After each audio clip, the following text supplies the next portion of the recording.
Y hoy en Encuentro con la Caja le damos la bienvenida a la doctora Silvia González Ayala. ¿Qué tal? ¿Cómo le va, doctora? ¿Qué tal? Buenas tardes, doctora Rúa, un gusto, muchas gracias. Para mí es motivo de alegría encontrarla siempre. Desde que la conocí tengo el gusto y el privilegio de haberla tenido como docente y bueno, después acompañarla en diferentes funciones. La verdad que es muy lindo poder encontrarme con usted. Bueno, muchas gracias. Le hago una pregunta. Silvia González Ayala, ¿cuántos años ha ejercido la medicina? La práctica asistencial, 42 años, y con docencia seguimos, con docencia de posgrado, después de la situación planteada con la facultad, seguimos con posgrado a través de la Universidad Católica de La Plata, sociedades científicas, Colegio de Médicos, FEMEVA, círculos médicos, seguimos trabajando. Incansable. Te voy a tutear a partir de ahora, No Silvia. hay problema. ¿En qué momento decidiste, en qué momento tuviste la idea de ser médica? Y cuando estaba al final de la escuela primaria, cuarto, quinto grado, ahí. ¿Cómo surgió esa inquietud? Por, por el contacto con la muerte en una edad no prevista, ¿no es cierto? Cuando uno tiene 9, 10 años o menos, no espera que mueran compañeros o amigos. Y pasó cuando tenía 6 años, cuando llegó a nuestro país la pandemia de poliomielitis en el 55. La pandemia nosotros la tuvimos del 55 al 58, eso obviamente lo aprendí después. En esa época era epidemia de poliomielitis y murió en forma muy rápida, intrepidemia también, con lo que después supe que era una forma vulvar, una amiguita que también se llamaba Silvia. Hizo una poliomielitis paralítica rápidamente evolutiva, bueno, y con desenlace fatal. Y después, ese fue mi primer contacto con la muerte. Y después, cuando estaba en cuarto grado, ¿no? Una compañera de grado siempre llamaba la atención porque era como que tenía una mirada triste, los ojos vidriosos, las pestañas así como el techo a dos aguas, muy, muy pálida, delgada, demacrada, y de pronto empezó a no ir a la escuela y muy rápidamente, en alrededor de una semana, informaron la muerte. Y fue una muerte por tuberculosis. Y las cosas que se hacían en esa época que hoy eh, no se acostumbran, ¿no es cierto? Al contrario, se busca contención, otro manejo, y nos llevaron con la maestra, todo el grado, al velatorio y al cementerio. Y bueno, eso fue, creo que fue mi primera experiencia en las dos cosas. Una Y marca. fue muy, muy impactante, y después el resto del año el banco vacío.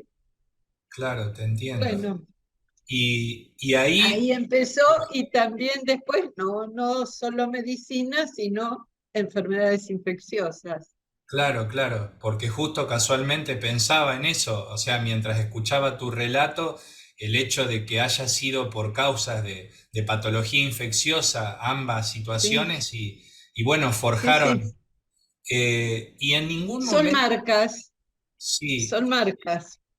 y te pregunto, ¿en ningún momento ya en tu adolescencia, en el secundario, no surgió ninguna otra posibilidad que No, te no, pudiera ayudar? Te aferraste a eso No, y ahí seguiste. sí, sí, sí, ese fue el camino. Incluso en el secundario, muchos de los que fuimos compañeros de división y seguimos en contacto, seguimos siendo amigos, nos encontramos, nos reunimos, varios de la misma división vinieron también a estudiar medicina acá en La Plata, así que éramos como una bandita, ¿no? Ujú. Muy pocos fueron a agronomía, por ejemplo, cine, otras carreras. La mayoría de los que vinimos a estudiar acá vinimos a estudiar medicina y menos uno nos recibimos todos.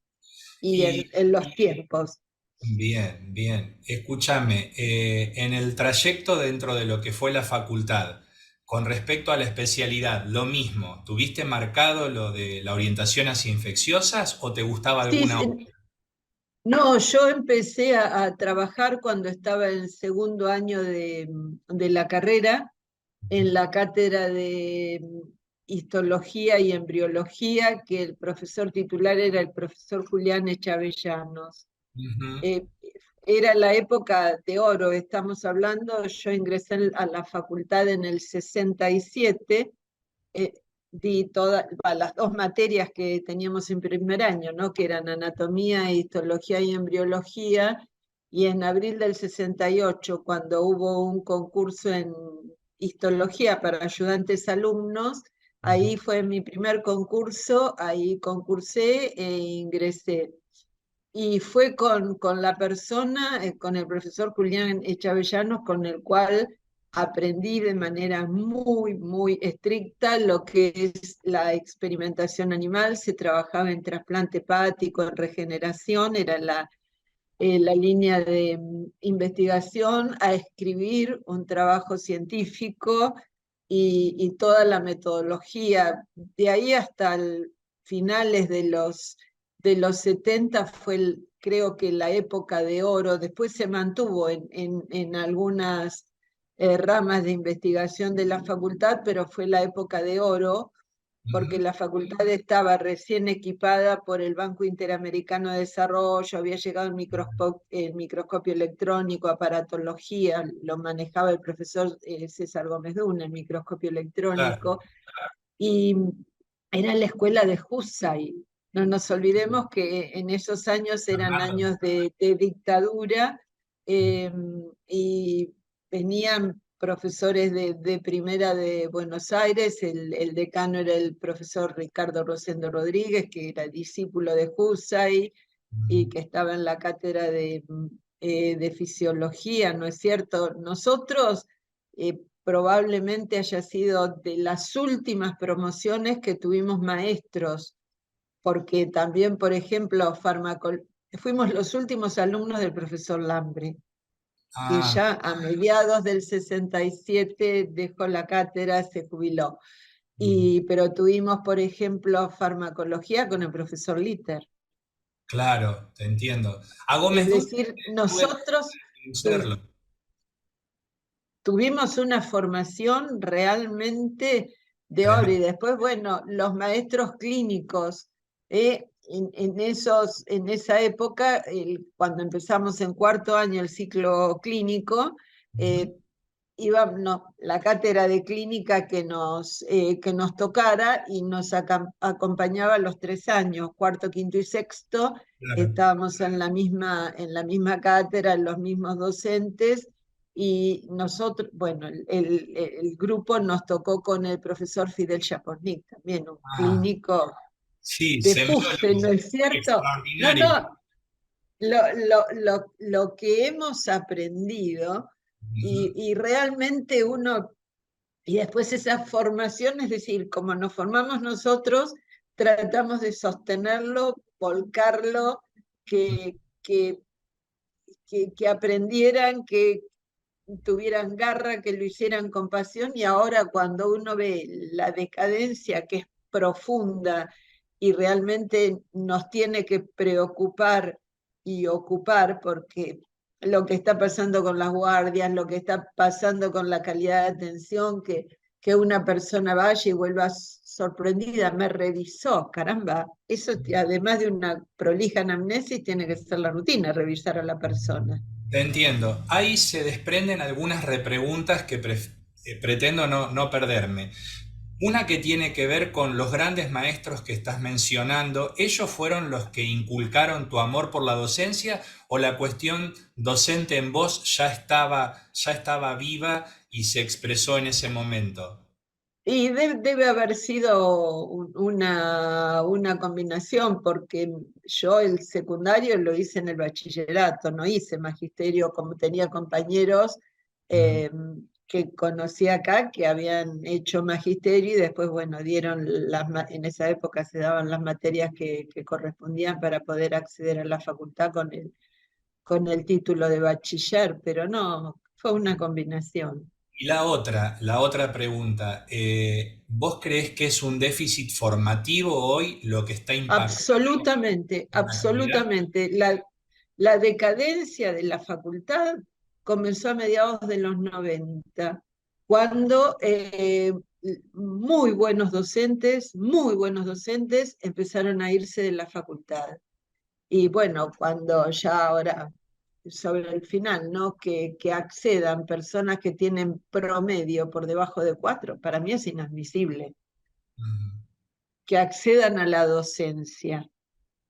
claro, Entonces, no te- acá, es decir, el trabajo, el mérito, el esfuerzo individual, creo que hay que empezar a jerarquizarlos. Hemos perdido valores de una manera acelerada y dura. Y en esta, como probablemente en otras profesiones, es fundamental. Hoy no tienen modelos porque todo es permisivo, todo es el facilismo. Que a mí me digan que están aprobando por promoción es absolutamente inaceptable. Para claro. alguien que va a ser médico, yo estaba también en la carrera de licenciatura en obstetricia, esas son la mayoría mujeres, ¿no? Sí, Esas chicas que van a manejar el binomio madre-hijo, que es lo más sagrado, ¿cómo van a estar aprobando por promoción? claro. Prácticamente sin tener contacto, sin el ejercicio, porque tampoco está, bueno, si no podíamos tener acceso al paciente, ¿qué hacíamos? Pedíamos permiso, íbamos, acompañábamos, ¿no es cierto? Nosotros teníamos acceso al paciente, pero después se las rebuscaban, ¿no es cierto?, con ir a sala, con estar en guardia, simplemente como observadores, a veces tener la oportunidad de meter mano. Pero hoy es el facilismo absoluto. Y parte en la práctica final obligatoria, que es un mero trámite, porque nadie se hace cargo de enseñarles. Entonces, hay que sincerar las cosas y volver a una formación, porque lo que decimos siempre, nosotros todavía vamos a poder elegir, pero nuestros hijos y nuestros nietos no. Claro. El cambio ahí, el trasvasamiento se da de manera inevitable y esto Sí, repercute. sí. Hoy el sistema de salud está atravesado por diferentes crisis, pero la verdad que no había escuchado a una profesional como vos, con tu recorrido, de manera tan descarnada hablar de que el déficit formativo es un aspecto clave. Es que no hay conciencia que Mm, la crisis es docente global, es una crisis formativa que va desde la maestra jardinera a primario, secundario y el nivel terciario también. ujú. Ya a nosotros nos pasaba y nos sigue pasando que llegan personas, y estoy hablando de final de la carrera, donde esté ubicada infectología, como se llame, Sí, cuarto. estamos hablando del final de la carrera, con personas que tengan dificultades de lectocomprensión, que no tengan la comprensión de una consigna. Ujú. Esto es gravísimo, que no sepan escuchar y entender, que repregunten lo que ya se les dijo cuando hacemos el rol, es decir, el juego de roles. Sí, sí. Entonces uno que tiene que decir, no, eso ya me lo preguntó, pero no, porque falta capacidades, falta capacidades de lectura y falta la práctica, el entrenamiento, saber escuchar, comprender. No nos cansamos de remarcar que una cuidadosa anamnesis es el 70% del diagnóstico. Ujú. Bueno, Se lo miran y dicen, me no, acuerdo, ¿qué está diciendo? no, no, pero me transporta a aquellos viejos trabajos prácticos en el Sor María Ludovica y todavía me siento ahí, viste, con la sensación de que tengo que dar algo, no sé, y que me lo vas a preguntar. No, no, pero eso es así. Ahora, es No. realmente el panorama después de haber trabajado tanto en docencia, en otras cosas, para mí es desolador. Y digo en otras cosas que de pronto lo de mayor impacto es el trabajo con vacunas. Nosotros empezamos con la doctora Nora Berseri, el desarrollo del programa de control de enfermedades inmunoprevenibles en la provincia en 1980. Y Claro. teníamos personas, se logró formar grupos en las regiones sanitarias, en los municipios, que eran bastiones. Eso se perdió todo. Y te Es pregunto, todo ligerito. es una cuestión, bueno, lo que dice Bauman, la modernidad líquida. No sé si escuchaste o leíste, pero es todo Sí. fluye, fluye, Y no queda bueno, casi pero nada de aquellos modelos. todo vuelve más temprano que tarde. Nada es gratis, Y bueno. y menos en salud. ¿Te tocó ver también el cambio con respecto al género? Hoy es mayoría de mujeres, según lo que he leído. Sí, fue una cosa progresiva, fue progresiva y ahora es muy notorio. La relación debe ser 65, 70% mujeres en predominio neto de mujeres, pero esto tiene que ver, eso ya lo veníamos conversando cuando estaba en la facultad con otros docentes, también tiene que ver, es un fenómeno similar a lo que ocurrió con el magisterio. Ujú, Ya en los 50, finales de los 50, era raro, había, pero era raro encontrar un maestro, eran mujeres. En ujú, medicina está pasando lo mismo. ¿Por qué? Porque dejó de ser una actividad rentable. Entonces es como un plus, un suplemento ujú. en un grupo familiar. Es el mismo fenómeno, como lo veo, por supuesto es una opinión personal, que Sí, sí. ocurrió con el magisterio. Bien. Vamos a Silvia. Bueno, el que te conoce sabe que estás permanentemente consustanciada con trabajo, con publicaciones, etcétera. Ahora, ¿qué otra tarea más allá de la medicina te gusta? ¿Tenés algún hobby? No, la jardinería para mí es la biofilia es un cable a tierra Ah, mira, importante. Y después la lectura. la lectura.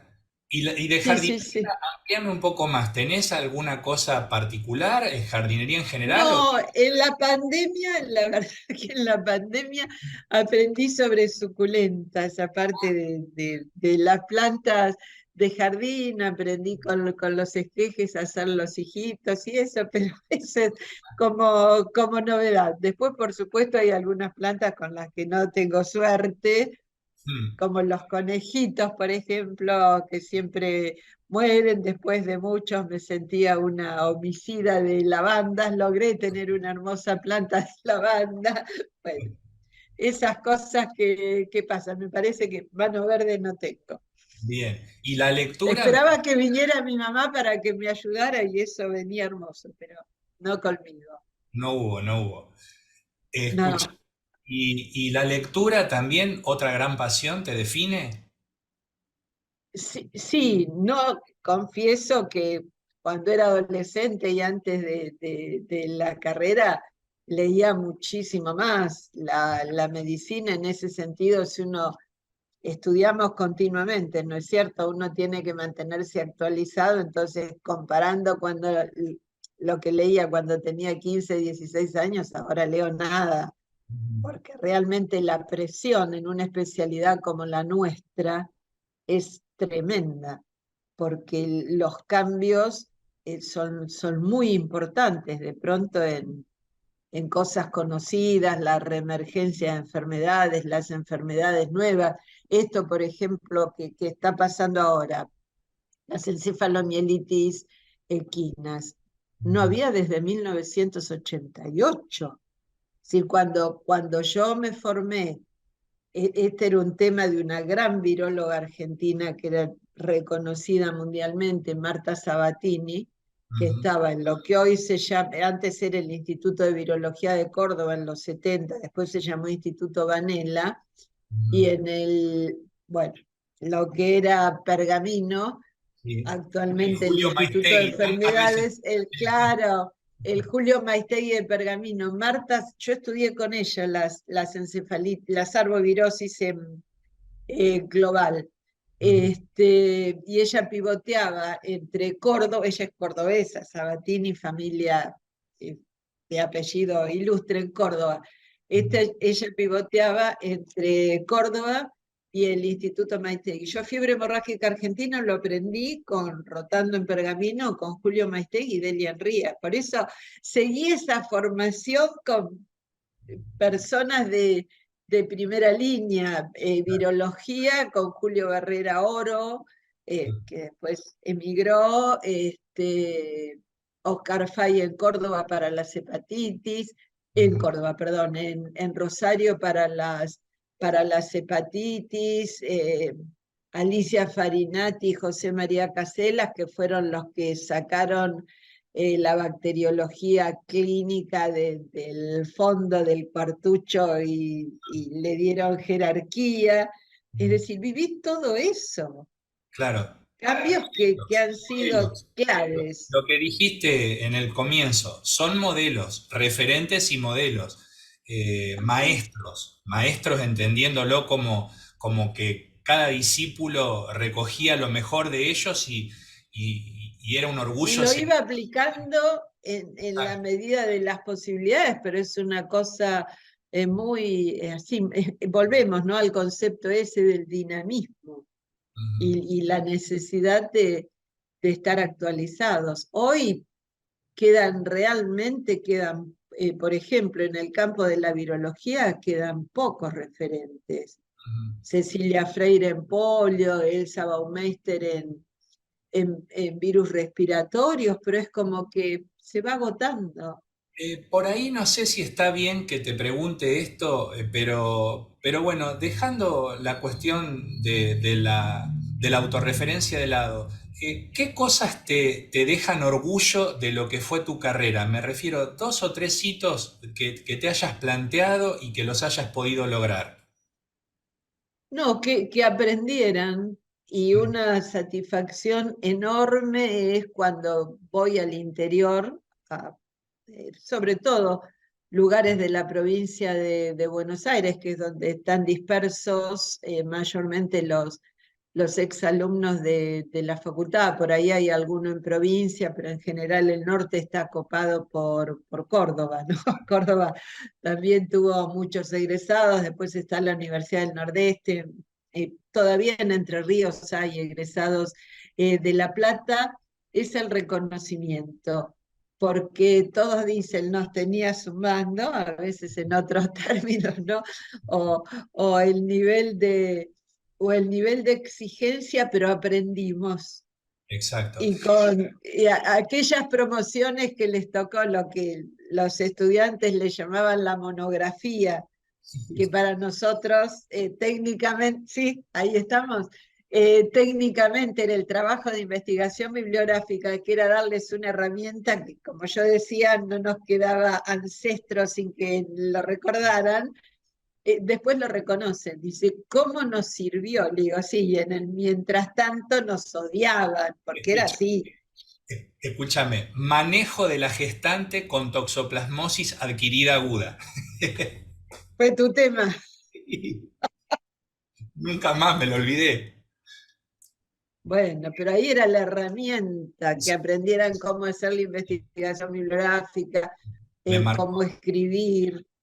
Sí, Y claro. Y es lo que dicen todos, eso es, y algunos me dijo, no, aplacé, pero después estudié y aprobé, bueno, esa era la misión, que aprendieran y que después lo devolvieran a la comunidad, porque somos hijos yo por lo menos de toda la educación pública. Ujú, tal cual. ¿Y te queda algún desafío por cumplir?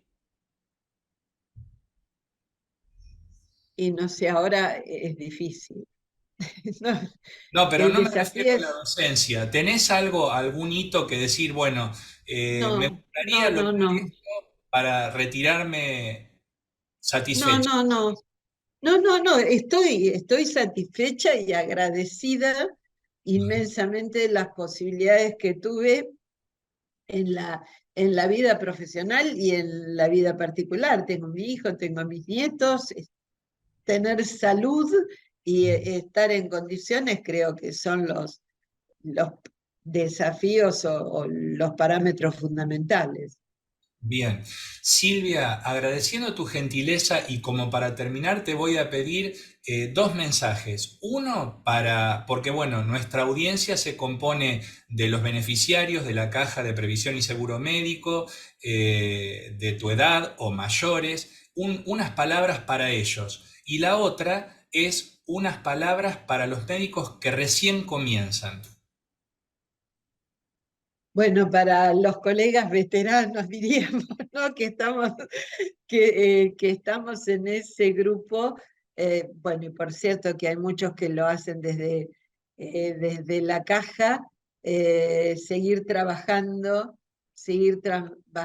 con firmeza. Nos queda por delante realmente un camino difícil y desde lo que uno pueda aportar, creo que debemos hacerlo. Y para los jóvenes les van a tocar tiempos muy difíciles. Nuestro país nunca, nunca estuvo en esta situación de crisis que no es solo económica, sino que es la crisis en la educación, la crisis moral, que es un punto para mí muy crítico, un punto central y que van a tener les va a costar más probablemente que lo que nos costó a nosotros, porque no tienen la misma base, tratar de recuperar lo que no se les brindó en la etapa formativa, que vayan a las residencias, que no es perder el tiempo, es la forma eh, ni que huyan por el nivel de exigencia, que nada que ver con lo que eran las residencias unos años atrás nomás, que se formen y que devuelvan a la comunidad lo que la comunidad les dio. Bueno, Estos, empezando por su familia, sus allegados, creo que todos podemos ser muy útiles, pero todos tirando del mismo carro. Eso bien. me parece central. Me encanta esto último, esta reflexión. Me parece que es el ejemplo que tenemos que tomar. Te agradezco muchísimo el afecto de siempre y bueno, para nosotros un enorme placer poder entrevistarte. Bueno, muchísimas gracias por la iniciativa, realmente. No, no sabía, perdón por la ignorancia, que trabajaban de esta manera, pero me encantó. Muchas gracias. Hasta pronto. Hasta pronto.